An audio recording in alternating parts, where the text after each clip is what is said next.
이후에 수많은 사람들이 다 흩어졌지요. 근데 그 흩어져서 살면서도 죄 때문에 하나님께서 다 흩으셨고 언어를 흩음으로 다 흩어질 수밖에 없게 하셨다는 것을 그들은 또 잊고 여전히 죄악의 길에서 살고 있습니다. 그러나 하나님은 온 인류를 포기할 수 없으시오. 포기할 수가 없으셔서 또 한 사람을 선택하여서 새롭게 출발하려고 하는 것이 오늘의 본문의 내용입니다. 창세기 12장부터는 새롭게 시작합니다. 새로운 역사가 시작이 됩니다. 족장 시대가 시작됩니다. 11장까지는 4개의 큰 사건이 있었지요. 하나님이 말씀으로 천지 창조를 하십니다. 그러나 인간이 타락하고 죄악을 또 짓게 되죠. 세 번째는 무엇입니까? 노아의 홍수 사건이 있습니다. 네 번째는 바벨탑 사건이 있죠. 그리고 나서 하나님은 다 흩으셨지만 또 하나님은 새롭게 출발을 하십니다. 그래서 이 족장 창세기 12장부터는 단 한 사람을 하나님께서 선택하셔서 그 사람으로 인하여서 이스라엘을 다시 이스라엘 민족을 이루게 하십니다. 이스라엘 민족에서 끝나는 것이 아니라 전 세계로 다시 한번 예수 그리스도 안에서 교회가 탄생하게 하시고, 지금 교회에서 끝나는 것이 아니라 21세기를 살고 있는 우리에게 이 말씀은 지금까지도 이어져 가고 있는 말씀인 것입니다. 자, 오늘 보면 1절을 보게 되면 한 사람을 하나님은 선택하신 사람이, 그 사람이 누구십니까? 아브람이라고 하는 사람이에요. 그 아브람이라고 한 사람이 인류 역사에 등장하는 무대에 어떻게 등장하는가? 오늘 1절을 보게 되면 여호와께서 아브람에게 이르시되 너는 너의 고향과 친척과 아버지의 집을 떠나 내가 내게 보여줄 땅으로 가라 라고 말해요. 여기서 아브람이 주인공이 아니에요. 아브람이라고 한 사람이, 아브람이 대단해서 아브람이 뭔가 큰일을 해서가 아니에요. 창세기 11장 30절을 보게 되면 사례는 임신하지 못함으로 자식이 없었더라 라고 말해요. 지금은 아니지만 그 당시에는 자식이 재산이었어요. 그냥 지금은 뭐 안 낳을 수도 있고 뭐 결혼 안 할 수도 있고 그런 시대가 그러려니 하고 받아지지만 아브라함이 살았던 족장 시대 이때는 이런 자식이 재산인 거예요. 힘인 거예요. 능력의 과시였던 거예요. 그런데 사례가 임신하지 못함으로 자식이 없었더라, 이런 지금 환경, 이런 처했는데, 그런데 힘이 없는 사람 아니겠습니까? 어떻게 보면 사람들에게 그런 부끄러움을 당할 수 있는 그런 사람, 힘이 없는 사람 아니겠습니까? 그런데 그 아브라함을 선택하시는데, 그래서 주인은 아브라함이 아닌 거예요. 하나님이 주인이신 거예요. 하나님께서, 여호와라고 하는 것은 언약을 나타낼 때 여호와 이렇게 구약에서는 많이 써요. 근데 그 여호와 하나님이, 약속을 하나님께서 아브라함을 선택하셔서 다른 걸 주는 게 아니에요. 말씀으로 찾아오셔서 말씀을 주는 거예요. 근데 뭐라고 말씀하십니까? 너는 너의 고향과 친척과 아버지의 집을 떠나라고 지금 말씀해요. 아니, 떠나라는 말씀으로 하나님은 시작하시는 거예요. 그러면 친척과 고향과 친척과 모든 것들을 다 혈연 관계를 끊으라? 아니에요. 우리가 창세기 24장 4절을 보게 되면 이제 아브라함이 늙었고 이삭의 아내를, 자기의 며느리를 얻어야 되는데 어디로 가라고 이야기하냐면 창세기 24장 4절을 보게 되면 내 고향 내 족속에게로 가서 내 아들 이삭을 위하여 아내를 택하라 그런 거예요. 그러면 내 혈연 관계를 끊어라, 고향과 친척과 다 모든 것들을 끊어버리고 살아라, 그런 뜻이 아니라고 하는 것을 알 수 있지 않겠습니까? 그래서 여기서 떠나라라고 하는 것은 친척들에게서, 고향에게서, 사람들에게서, 부모에게서 떠나라는 의미가 아니에요. 과거의 나의 삶과 단절하라는 거예요. 과거에 우리 애들은 지금까지 살아온 삶이, 아브라함에게 있어서 지금까지 살아온 삶이 있었겠지 않겠습니까? 그러나 이제는 하나님께서 아브라함을 선택하셔서 아브라함을 부르신 거예요. 그렇다면 이제부터는 너의 옛사람을 과거에 단절하고 버리고 이제 내가 너를 이끌어갈 것이다. 내가 너를 이끌어가는 주체가 될 것이다. 내가 너를 책임져 주실 것이다. 그러니 예전에 살았던 너의 삶들을 그런 것들과 단절하라는 거예요. 과거의 나를 버린다, 이 말은 중심의 축이 옮겨지는 거예요. 나 중심에서 나의 모든 경험과 나의 모든 행했던 행위와 이런 것들이 중심이었다라면 이제는 내가 아버지께서 축이 아버지로 이동하는 거예요. 하나님 말씀 중심으로 축이 이동하는 것이, 이게 아버지, 친척, 본토, 집을 떠나라 라고 말하는 거야. 내 중심적인 사고에서 살았다라면 이제는 하나님 중심, 하나님의 나라의 중심으로 살아라. 이게 떠나라 라고 하는 의미인 거예요. 신앙은요 다른 거 아니에요. 내 중심에서 내 과거의 중심으로 내가 삶의 경험으로 살았던 것들을 그들 하나님께 맡기는 거예요. 내려놓는 거예요. 그것들이 버릴 게 하나도 없어요. 주님을 만나고 나면 내 인생이 해석이 달라질 뿐인 거예요. 그리고 중심축이 올라가요. 예전에는 아니라니까. 내가 해야 되고 내가 노력해야 되고 내 경험이 얼마나 중요하고 당연히 중요하죠.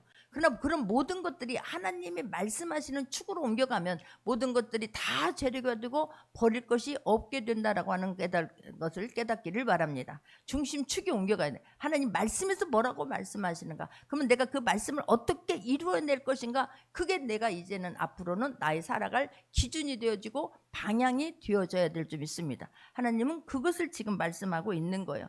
다른 종교들은요 내가 어떻게든 노력하고 108번제를 드리고 뭘 해가지고 막 온 몸으로 막 자해를 하면서 내가 하나님께 신에게 찾아가는 거잖아요. 내가 자립으로 이루겠다라고 하는 거잖아요. 근데 기독교는 아니에요. 내가 구원을 내 자립으로 내 힘으로 구원받을 수가 없어요. 누군가가 구원을 이루시는 분이 있는 거예요. 나의 주체는 하나님이신 거예요.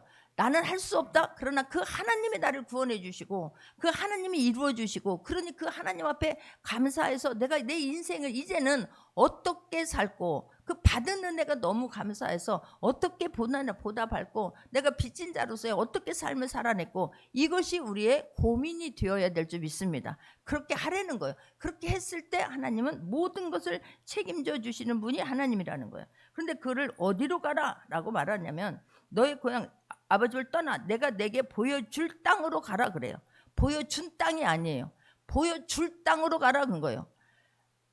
과거에 보여준 땅도 아니고 지금 보여준 땅도 아니고 과거도 아니고 현재도 아니고 앞으로 미래에 보여줄 땅으로 가래요.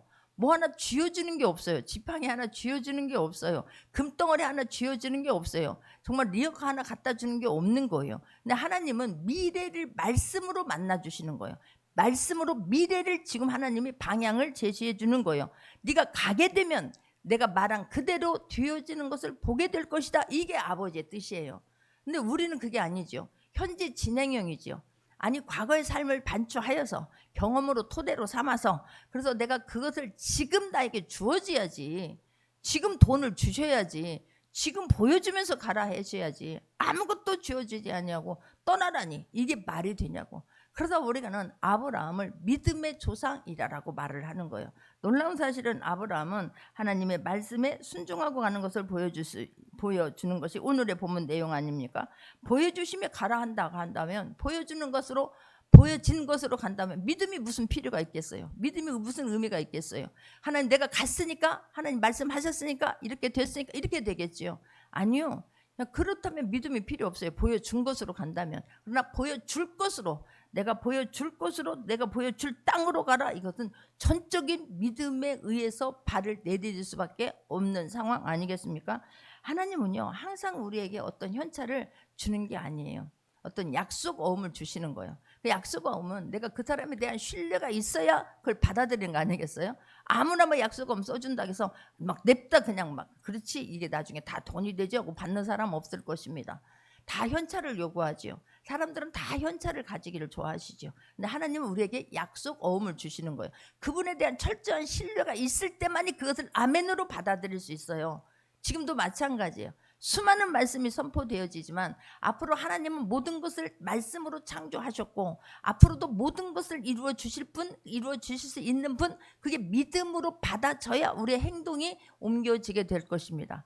그러나 말씀이 믿어지는 은혜가 있기를 주님의 이름으로 축원합니다. 할렐루야. 말씀이 믿어져야 되는 거지. 그래서 하나님은 우리에게 어떤 걸 요구하는 게 아니에요. 믿음의 관계를 하나님은 원하시는 거예요. 내가 한 말씀을 네가 믿고 그 말씀대로 살아내기를 하나님은 원하시는 것을 볼 수가 있습니다. 자, 믿음으로 가서 봐라 그런 거예요. 그 말을 그리고 나서 그럼 아무에게도 아무런 말씀도 없으셨나? 아니라니까요. 우리 하나님은 너무너무 자상하신 하나님이세요. 우리가 그 하나님의 심성을 그 아버지의 뜻을 분별할 수가 없어서 그런 거예요. 그냥 무슨 말을 딱 했는데 나에게 아무것도 쥐어주지 않는 그것만 생각하는 거예요. 근데 하나님은 말씀으로 믿고 말씀을 내디뎠을 때 홍해가 갈라지고 요단강이 갈라져요. 믿으시기 바랍니다. 그래서 하나님은 그렇게 말씀하시고 옮겼을 때에, 그것을 실행하려고 했을 때에 하나님 또 반드시 하나님은 우리에게 약속의 말씀을 주시면서 또 이끌어 가세요. 그게 2절입니다.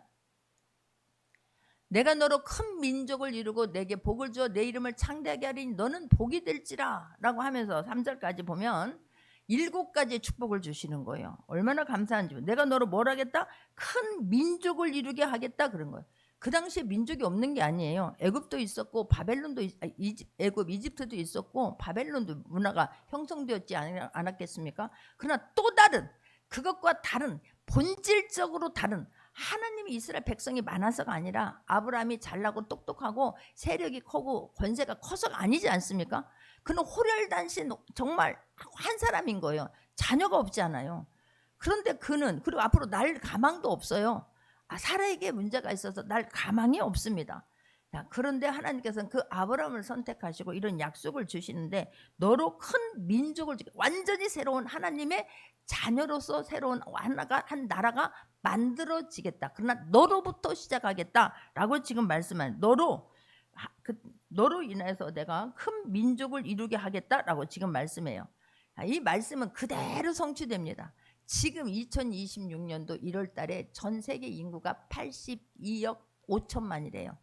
근데 놀랍게도 아브라함을 믿음의 조상이라고 여기고 가는 그런 세 종교가 있지 않습니까? 기독교가 있고 이슬람교가 있고 유대교가 있죠. 그 사람의 인구가 전 세계 82억 5천만의 반이랍니다. 그러니까 인구가 60억이었을 때는 그 사람들의 인구가 32억이었고 지금 82억일 때도 그 사람들을 아브라함을 나의 믿음의 조상이라고 여기면서 사는 사람들이 지금도 40억이 넘는 인구가 아브라함을 믿음의 조상이라고 여긴다는 거예요. 그런데 하나님의 말씀은 그대로 성취되는 것을 볼 수가 있지 않겠습니까? 두 번째는 뭐래? 내가 너에게 복을 주겠다 그런 거예요. 내게 복을 주어라고 말해요. 자, 창세기 5장 1절에서 2절을 보게 되면, 창세기 5장 1절 2절을 보게 되면, 이것은 아담의 계보를 적은 책이니라. 하나님이 사람을 창조하실 때에 하나님의 모양대로 지으시되 남자와 여자를 창조하셨고 그들이 창조하던 날에 하나님이 그들에게 복을 주시고 그들의 이름을 사람이라 일컬으셨더라 라고 말해요. 하나님은 처음에 인간을 만들고 사람이라고 일컬으라고 하면서 이름을, 호칭을 불러 주게 하시면서 뭘 주셨다? 복을 주신 거예요. 사람들은 기독교를 무슨 기복신앙이냐? 아니요. 뭔가를 빌어서 얻는 게 아니라 내가 하나님의 말씀에 따라 말씀대로 살아나면 복은 하나님이 부어주시는 거예요. 우리는 복을 따라가는 것이 아니라 하나님이 그냥 주시는 복으로 누리면서 살 수 있는 모두가 되기를 바랍니다. 중요한 것은 내가 하나님이 어떤 분인가를 알고 나의 정체성을 알고 그 말씀대로 살아내는 거예요. 그럴 때 너는 내가 복이 되겠다 그러는, 내가 사람답게 살게 해주겠다라고 말해요. 사람이라 일컬으셨더라 그러잖아요. 그러면 하나님이 사람을 만드셨어요. 하나님의 형상으로 만들으셨어요. 우리의 형상으로, 하나님의 DNA, 하나님의 형상을 우리의 형상을 따라 하나님, 예수님, 성령님의 DNA가 우리 안에 있지 않습니까? 그런 우리를 사람이라 불러주셨어요. 그러면 너를, 사람을 사람답게 해주겠다 이 말이에요. 하나님의 자녀면 하나님의 자녀답게 살도록 하나님께서 이끌어 주시겠다. 이거보다 더 큰 축복은 없는 줄 믿습니다. 아버지가 되어서 책임져 주겠다 이러는 거 아니에요? 이게 얼마나 감사해요. 이 모든 것들은 복은요 완령이 아니에요. 하나님의 복은 한 번으로 끝나는 게 아니에요. 일위성인 거 아니에요. 우리가 자녀가 되면, 오늘은 내 자녀가 되었다가 내일은 기분 나쁘고 말 안 듣면 너는 내 자녀가 아니다, 이게 아니잖아요. 하나님 끝까지 내 자녀가 되는 거 아니겠어요? 하나님 앞에서도 우리는 마찬가지예요. 한번 하나님의 자녀가 되었으면 내가 하나님을 떠나지 않는 한은 하나님의 자녀로 영원히 이 땅에서 살다가 영원한 하나님의 품으로 가게 되는 것을 믿기를 바랍니다. 반복적으로 하나님은 우리에게 복이 되게 하시는 분이라고 하는 것을 믿는 모두가 되기를 바랍니다. 할렐루야. 많은 사람들은 너 뭐 될래? 누구처럼, 성경에 있는 인물 중에서 너 누구를 닮고 싶어? 이렇게 말하면 많은 사람들이 아브라함이래요. 왜냐하면 아브라함은 복의 근원이잖아요.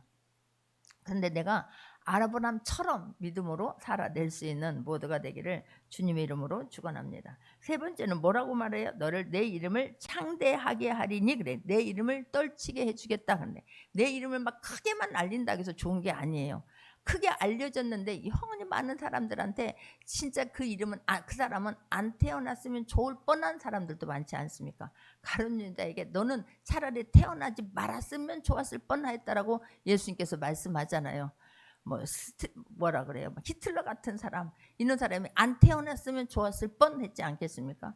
지금도 그 모든 것들을 쥐락펴락하고 있는 그런 김정일 같은 사람은 안 태어났으면 좋을 뻔한 사람 중에 한 사람일 수도 있는 거예요. 근데 다 이름이 널리 이렇게 펼쳐졌다고 해서 그 사람이 큰 사람이 아닌 거예요. 하나님께서 우리 이름을 명예롭게 해 주셔야 될 줄 믿습니다. 명예롭게, 너희 이름을 명예롭게 해주겠다 이 말인 거예요. 얼마나 감사해요. 세종대왕 이런 분들, 이순신, 얼마나 그 이름이 명예로운 이름이에요. 주기철 목사님, 얼마나 그 이름이 명예로운 이름이에요. 우리가 내가 너를 창대하게 해주겠다 이 말은 너희 이름을 명예롭게 해주겠다 이 말이에요. 많은 사람이, 그래서 아브라함 그러면 믿음의 조상이고, 우리가 다 알죠. 이삭 그러면 순종의 사람이고, 이런 그럼 너의 이름을 영원히 기억할수록 그 은혜가 되어지고 명예로운 사람으로 하나님이 불러주겠다라고 생각하는 거예요. 우리의 이름들이 수치스러운 이름으로 기억되지 아니하고, 정말로 그 사람은, 나는 그래서 성경에 보게 되면 제일 부러운 이름이 있어요. 너 하나님의 사람아, 디모데에게 바울이 그렇게 부르지요. 그 이름이 얼마나 감사한지. 내가 뭔가를 뭔가를 하고 안 하고 그걸 떠나서 정말 하나님 앞에서 하나님이 너 하나님의 사람아 라고 우리가 훗날에 기억된다면 가장 명예로운 이름이요, 가장 잘 사는 이름이라고 저는 생각이 되어지는 거예요. 네 번째가 무엇입니까? 너는 복이 될지라 그러는 거예요. 그 자체가, 너의 그 이름 자체가 복이 되겠다 그러는 거예요. 그냥 그 아브라함 너 때문에, 나중에 보게 되면요, 아브라함 때문에 롯을 구해주시고 그 아브라함 때문에 이삭을 하나님이 부육해 주시는 거예요. 그 이름 자체가 복인 거예요. 그러니까 아브라함 그러면 그냥 믿음의 아이콘인 거예요. 하나님 손에 쥐어주는 게 없었다니까요. 근데 너무 대단하죠. 그냥 하나님 말씀 붙잡고 떠난다는 그 자체가 보통이 아닌 거예요. 또 하나는 3절을 보게 되면 너를 축복하는 자에게는 내가 복을 내리고 라고 말해요. 너를 축복하면 하나님께서 기뻐하시는 거예요. 나를 생각해서 그 사람에게 너를 축복했는데 하나님 너무 기뻐하는 거예요. 동심일체로 삼는 거예요. 하나님과 너와 나와. 내가 내 자녀를 축복하면 내가 내가 그 사람을 축복해 줄 것이고, 이게 얼마나 큰 축복이에요. 내 자녀인데 네가 함부로 건드려? 그게 다음 절이잖아. 다섯 절은 너를 저주하는 자에게는 내가 저주하리니 그러잖아요. 만약에 내 자녀인데 네가 내 자녀가 뭔가 좀 실수했다 그래서 잘못했다 해서 네가 함부로 내 자녀를 저주하고 힘들게 해? 그러면 동심일체라니까요.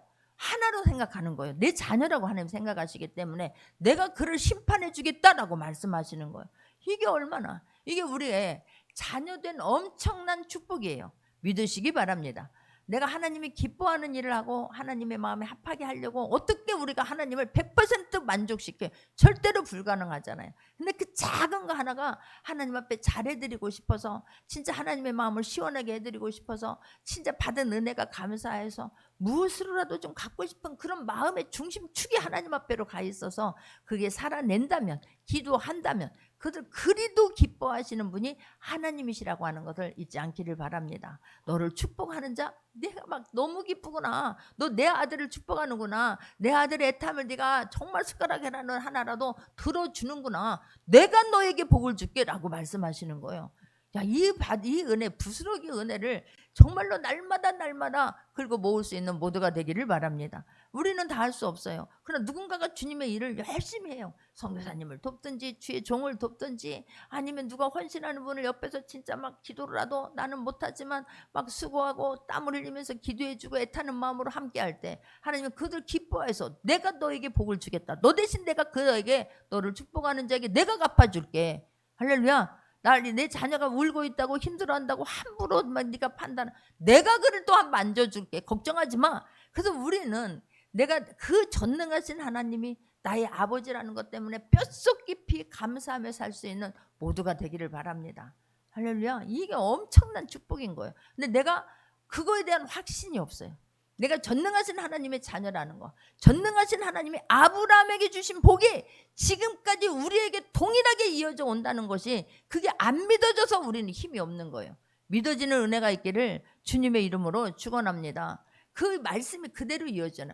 예수님이 아브라함의 마태복음 1장 1절을 보게 되면 마태복음 1장 1절을 봅니다. 아브라함과 다윗의 자손 예수 그리스도의 계보라 그래요. 예수님이 아브라함의 계보 족보 안에서 탄생하는 거예요. 근데 이 내 이름을 창대하게 해주겠다 뭐 이런 일 뜻이 뭐냐면 그냥 아브라함 혼자가 그렇게 되는 게 아니라 아브라함이 아브라함의 자손, 그 자손에서 나오는 예수 그리스도 안에서, 그러니까 아브라함의 자손 안에서 모든 게 아브라함으로부터 후손, 아브라함의 안에서 나오는 모든 족속들이 하나님께서 나의 자녀로 인쳐주시고 그 계보 안에서 예수 그리스도가 나오잖아요. 그래서 예수 그리스도를 믿는 모든 자녀에게는 아브라함에게 약속하셨던 우리가 살아내면이라는 존재 조건이 있어요. 믿으면, 그러면 아브라함에게 주신 모든 축복이 우리에게도 동일하게 이루어진다는 것을 믿는 모두가 되기를 바라고, 아브라함처럼 살아낼 수 있는 모두가 되기를 주님의 이름으로 축원합니다. 그래서 다 일곱 번째는 뭐냐? 모든 족속이 너로 말미암아 복을 얻을 것이다 라고 해요. 너 안에서 태어날 자로 인해서, 너 안에서 태어날 자가 누구예요? 궁극적인 예수 그리스도잖아요. 그 예수 그리스도를 믿는 모든 사람들에게는 복을 얻을 것이라. 모든 족속이, 예수 그리스도를 믿는 모든 족속이 너로 말미암아. 왜냐하면 아브라함이 가장 기본이에요. 믿음에. 하나님 거기서부터 바벨탑 사건 위에 모든 걸 싹 쓸어버리고 나서 아브라함으로부터 다시 시작하시는 거예요. 그래서 모든 아브라함이 믿음의 조상이 돼버리는 거예요. 믿으십니까? 우리도 그의 아브라함 예수 그리스도를 믿음으로 하나님의 자녀가 된 우리는 아브라함의 복이 그대로 우리에게 흘러간다는 것을 믿는 모두가 되기를 바랍니다. 근데 아브라함이 그렇다면 어떻게 했을까? 이 엄청난 복이잖아요. 그런데 믿기 어렵잖아요. 이게 믿어지냐고. 말씀만 주는데 아무것도 안 주면서, 금덩어리를 주면서 여기를 찾아가라, 가다가 어려운 길에 있으면 하나씩 팔아가면서 헤쳐나가라, 이게 아니잖아요. 아무것도 주시지 않았어. 말로만 주신 거예요. 근데 보여주시면서 한 게 아니라 말로만 주신 거예요. 현실적으로 보면 너무나 황당하죠. 왜요? 무슨 막 민족이 있고 막 거창하고 막 복이 될 것이라 그랬는데 지금 아브라함에는 자손 한 명도 없는 거예요. 그런데 이 말씀을 믿고 따라갔다는 게 보통이 아닌 거예요. 보시면 4절입니다. 이 아브라함이 여호와의 말씀을 따라갔고, 아무도 없어요. 아내하고 노비들 좀 같이 있는 종들하고 그 다음에 조카 롯을 데리고 가고 동물들을, 짐승들을 가지고 갔을 것입니다. 그런데 현실 황당한데 자식 하나 없는데, 아내는 아이를 못 낳는 여잔데, 그런데 그 말씀을 따라갔고 라고 말하는 거예요. 할렐루야.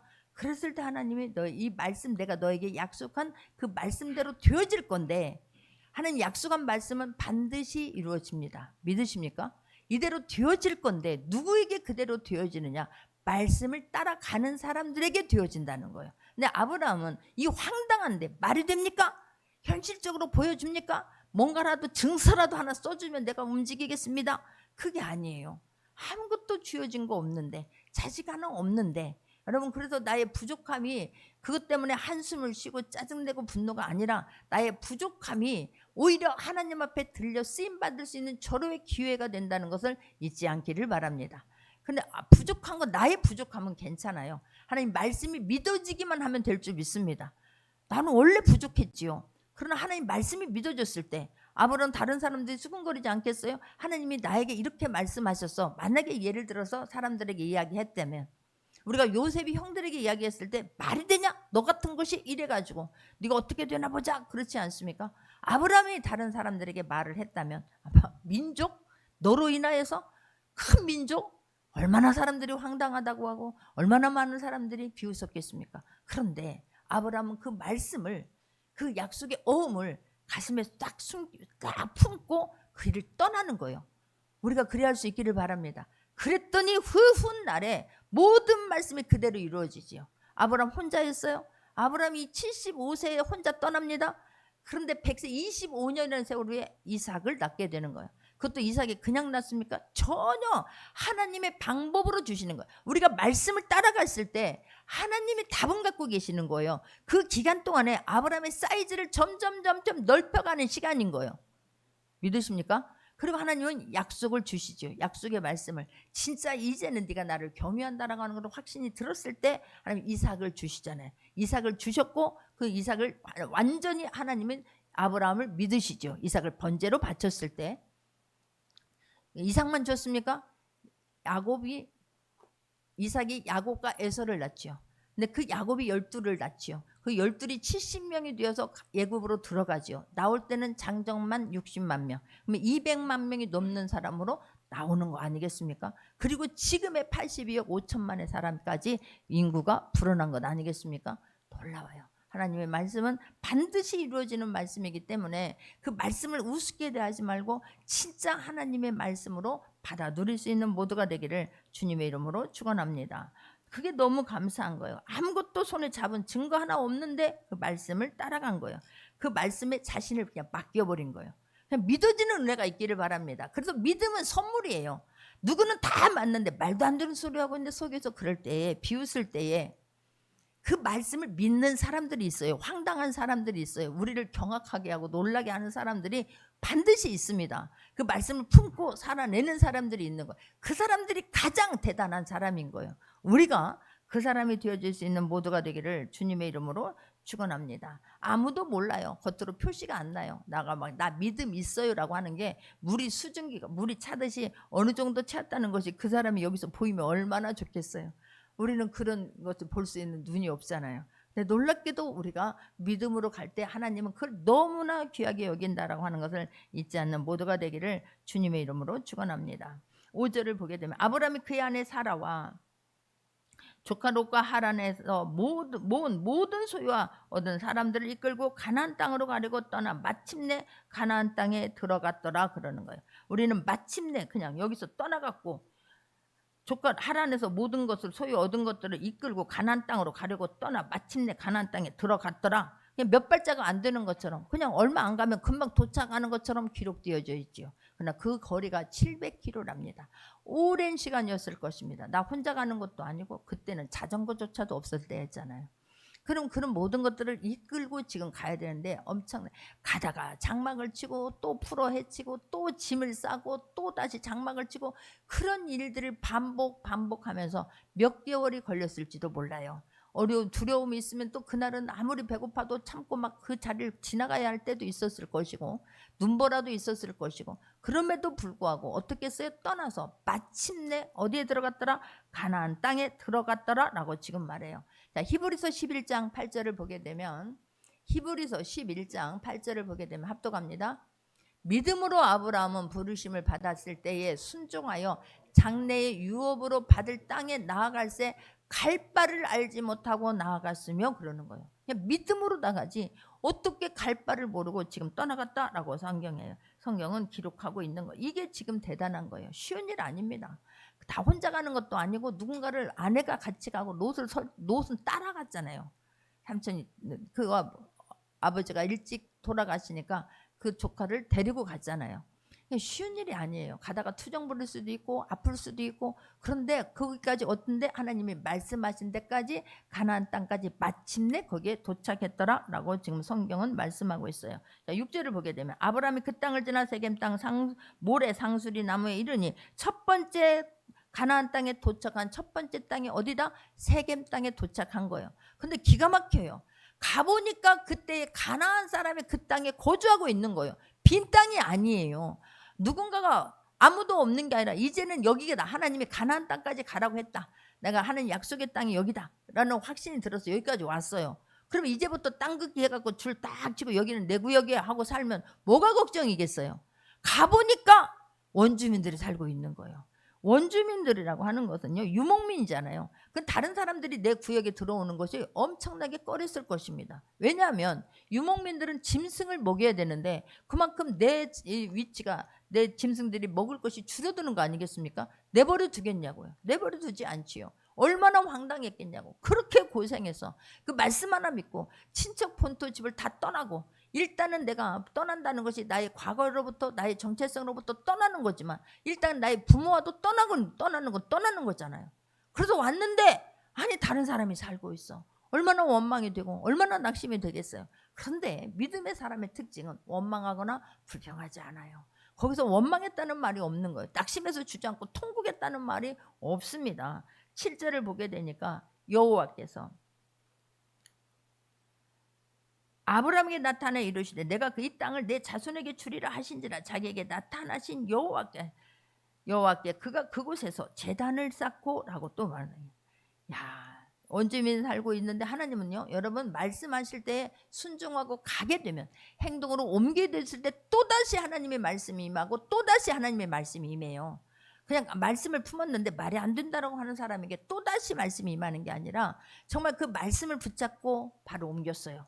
그리고 그 험난한 세월을 살고 있어요. 그때 위험한 것이 나타나면 하나님 말씀으로 하나님이 또 반석이 되어주시고 피할 곳이 되어주셔서 우리를 이끄시는 분이라고 하는 것을 깨닫기를 바랍니다. 그래서 우리는 삶으로 하나님의 말씀을 따라가야 되는 거지 이론으로 가는 게 아니에요. 가만히 앉아서 여기서 다 리모컨으로 작동하는 그게 아니지 않습니까? 하나님 말씀이 우습더라도 내가 안 믿어지더라도 안 믿어지는 게 아니에요. 되어지려면 남들은 황당한데 나는 믿어져요. 남들은 우습게 여기는데 나 혼자 믿어지고 마음이 뜨거워지고 나 혼자 막 설레. 그 말씀은 이미 하나님이 이루고 계시는 걸 믿기를 바랍니다. 그런데 가다가 어려움을 만나, 태풍을 만나, 비바람을 만나, 짐승을 만나 하나님이 생명사기로 쏴주시지요. 하나님이 대장 예수 앞세워서 하나님 싸워주시지요. 할렐루야. 이게 우리 믿음의 여정을 가는 사람들의 하나님의 모델로 우리가 쓰임받는 모두가 되기를 바랍니다. 이게 원리인 거예요. 우리는 근데 발을 내딛지 아니하고 미리부터 겁먹고 들어오면서 그냥 원망하고 낙심하고 불평하고 한 발 내딛고 원망하고 한 발 내딛고 원망하고 아니 이렇게 기도했는데 왜 안 되냐고 왜 안 되냐고 아니라 과정 속에서 승리할 수 있기를 바랍니다. 과정 속에서 묵묵히 살아낼 수 있는 모두가 되기를 주님의 이름으로 축원합니다. 말씀 따라왔는데 왜 원주민이냐고, 말씀 따라왔는데 왜 우리는 쫓겨나야 되냐고 이런 말을 하지 않는다는 사실이에요.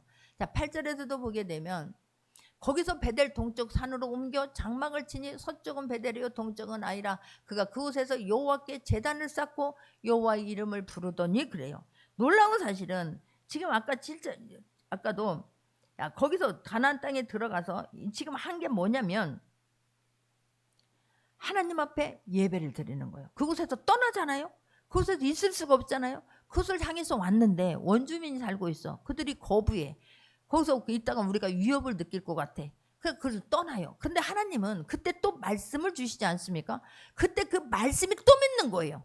여기까지 왔는데 아직도 아니야. 죽을 만큼 해서 왔는데 이제는 숨이 여기까지 차서 왔는데 아직도 아니잖아요.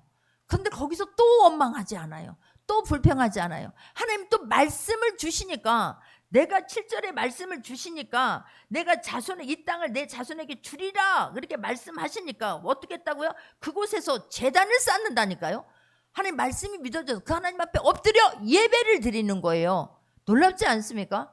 우리가 그래 할 수 있기를 바랍니다. 여기까지인 줄 알았는데 숨이 차서 여기까지 받으시 왔는데 아직도 말씀은 하나님 되어진 것은 없는데 하나님 또 말씀하셔. 그 말씀 또한 믿고 일어날 수 있는 모두가 되기를 바랍니다. 할렐루야. 그게 이게 아브라함인 거예요. 거기서 원망하거나 불평한 게 아니라 하나님 앞에 예배를 드려. 이방인 앞에도 예배를 드린다라고 하는 것은 내가 믿는 하나님이 내가 믿는 신이 이분이다라고 하는 것을 선포하는 거예요. 여러분 믿음은 선포하는 거예요. 믿음은 반드시 아이를 잉태하면 태어나듯이 내 안에 믿음이 있으면 그게 나에게 겉모습으로 반드시 표출되어질 수 있다는 거예요. 표출되어진다는 거예요. 나타낸다는 거예요. 보여진다는 거예요. 여기서 막 사랑을 하고 있는데 말로만 아니지 않습니까? 그게 막 나타나지 않습니까? 간절하면 그게 나타나지 않습니까? 여러분 간절해도 그게 나타나요. 사랑해도 그게 나타나요. 미워해도 그게 나타나요. 그래서 우리 아브라함은 그 하나님의 말씀이 또 믿어지는 거예요. 이게 축복인 거예요. 또 말씀을 또 붙잡는 거예요. 하나님 앞에 제단을 쌓지 않습니까? 그러니까 거기서 지금 동쪽 산으로 옮겨서 장막을 치니 거기는 베델이요. 그런데 그곳에서 하나님께 또 제단을 쌓고 여호와의 이름을 부르더라 그러는 거예요. 가보니 어렵고 이게 쉬워요? 나 혼자가 아니잖아요. 가족이 있잖아요. 물론 아내하고 조카가 있잖아요. 같이 왔던 종들이 있잖아요. 그들과 함께 장막을 치고 푸는 게 쉬워요? 텐트 하나 치고 걷는 게 쉬워요? 단대를 또 치고 또 아침 되면 걷어들이고 그곳에서 물을 찾아다니고 이런 삶을 지금 살고 있는 거 아니겠어요? 그래서 아브라함이 정말로 대단하다라고 하는 것을 느껴야 돼요. 왜 지금 그들 지금 어디로 가요? 원래 우리가 장막을 치는 것은 멈춰야 되는 곳은 평지잖아요. 평야잖아요. 풀이 있는 녹지대가 있는데 아니겠습니까? 근데 지금 아브라함은 계속해서 어디로 가요? 산으로 가고 있어요. 산으로. 내 양이 있는데 그들을 데리고 산으로 간다면 원주민들의 그런 핍박이 원주민들 때문에 힘들 그곳에서 살 수 없는 환경이다라고 하는 것을 지금 말해요. 그들과 싸우지 않아요. 참 대단한 거예요. 또 장막을 옮기고 또 장막을 옮겨서 그들의 위협 때문에 그들이 자기가 지금 위험한 상태이기 때문에 계속해서 옮기고 있는 거예요. 그런데 원망하거나 불평하지 않아요. 이게 너무너무 대단한 거예요. 하나님, 클 때 하나님의 그 말, 그걸 보고 계시는 하나님이 아브라함을 생각하면 얼마나 코끝이 찡하겠습니까? 그래서 결국은 어떻게 점점 남방으로 옮겨갔더라 그래요. 결국 이스라엘의 남방은 광야예요. 그 어려운 광야 속으로 그는 계속해서 광야 속으로 풀이 없는 곳 속으로 지금 옮겨가는 거예요. 그런데도 원망하거나 불평이 없는 거예요. 장막을 뽑고 또 치고 또 뽑고 또 치고 늘 옮겨가는 700km나 되는 곳으로 옮겨왔는데 이제는 살만하다 싶었는데 그들이 거부하니 옮겨갈 수밖에 없는 환경이에요. 그럼에도 불구하고 약속의 말씀을 붙잡고 그 아브라함은 발을 내딛고 있으며 원망하거나 불평하지 않았다는 거예요. 우리가 진짜 이 믿음의 여정을 가는 것은 손에 잡힌 바 없고 보이지 않는 것일 수 있어요. 이게 뭐 황당할 수 있어요. 그러나 말씀을 끝까지 부여잡고 승리할 수 있는 모두가 되기를 주님의 이름으로 축원합니다. 많은 사람들이 금덩어리를 보여주면서 아브라함에게 했다면 아브라함이 믿음이 조상이 되었겠습니까? 가보니 막 황금덩어리가 있는 거예요. 가보니 막 거기가 진짜 막 꿀이 적과 꿀이 흐르는 땅인 거예요. 그럼 아브라함이 기도를 했겠습니까? 아브라함의 믿음이 조상이 되었겠습니까? 그때부터는요 많은 사람들이 기도하지 않아요. 그런데 아브라함 아무것도 없는데 원망하거나 불평한 것이 아니라 끝까지 그 믿음으로 삶으로 살아내는 것을 볼 수 있어요. 힘들 때마다 하나님이 찾아오셔서 이 이후에 보면 계속해서 언약을 주시고 말씀을 주시면서 마침내 그에게 복이 되게 하시는 분이 하나님이세요. 우리가 그 사람 될 수 있기를 바랍니다. 마침내 하나님은 그 하나님이다. 정말로 누가 뭐라고 해도 흔들리지 않는 믿음으로 갔더니 가는 걸음걸음마다 말씀해 주시고 가는 걸음걸음마다 하나님이 동행해 주시고 가는 걸음걸음마다 하나님이 하셨음을 간증할 수 있는 모두가 되기를 주님의 이름으로 축원합니다. 우리 말씀 붙잡고 기도합니다.